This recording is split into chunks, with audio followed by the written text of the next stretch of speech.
I've always been a huge comic book fan. Starting back from when I was a kid, I was watching the Super Friends on TV, going to the comic book store all the time, reading all the comics that were coming out, and now being able to create my own characters and have my own world to populate with my own stories, I thought was just phenomenal. What Going Rogue represents is something we've always wanted, and we're actually able to realize that now.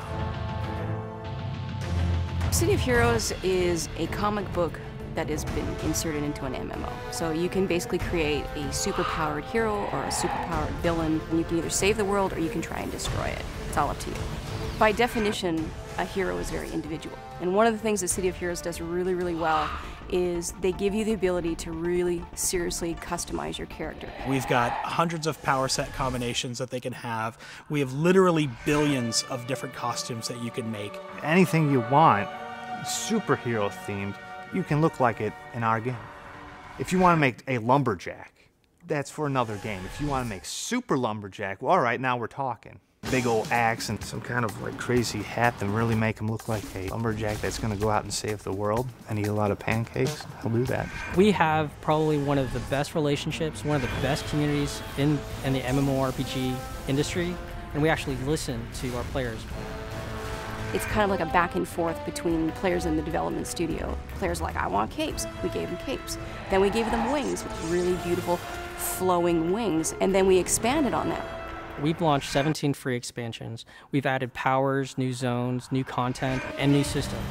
We've given players the ability to add customization to their characters, customization to their powers. And then we had a major sequel in City of Villains that added a whole bunch of new archetypes, brand new zones. You got to play as a villain and kind of live out your dark side fantasies. And that was a lot of fun to work on. And of course we have, our first major expansion, which is Going Rogue. Going Rogue is unique unto itself. I don't think any other MMO kind of does this. We empower the player with the opportunity to either be a hero and fall from grace to become a villain, or as a villain, redeem themselves to become a hero. And not only just that, but they can also go full circle from hero to villain, back to hero again. It pretty much reinvents the franchise. I mean, we basically give you a completely new starting experience. We give you new missions, new zones, but we've also had a huge graphical upgrade. It looks like a completely renovated game. Every time I walk into it, I go, wow, that's City of Heroes. With the world of Praetoria, there's new zones, there's new story arcs, 4 new player power sets that kind of covers all of our player archetypes. Everyone gets a new power set.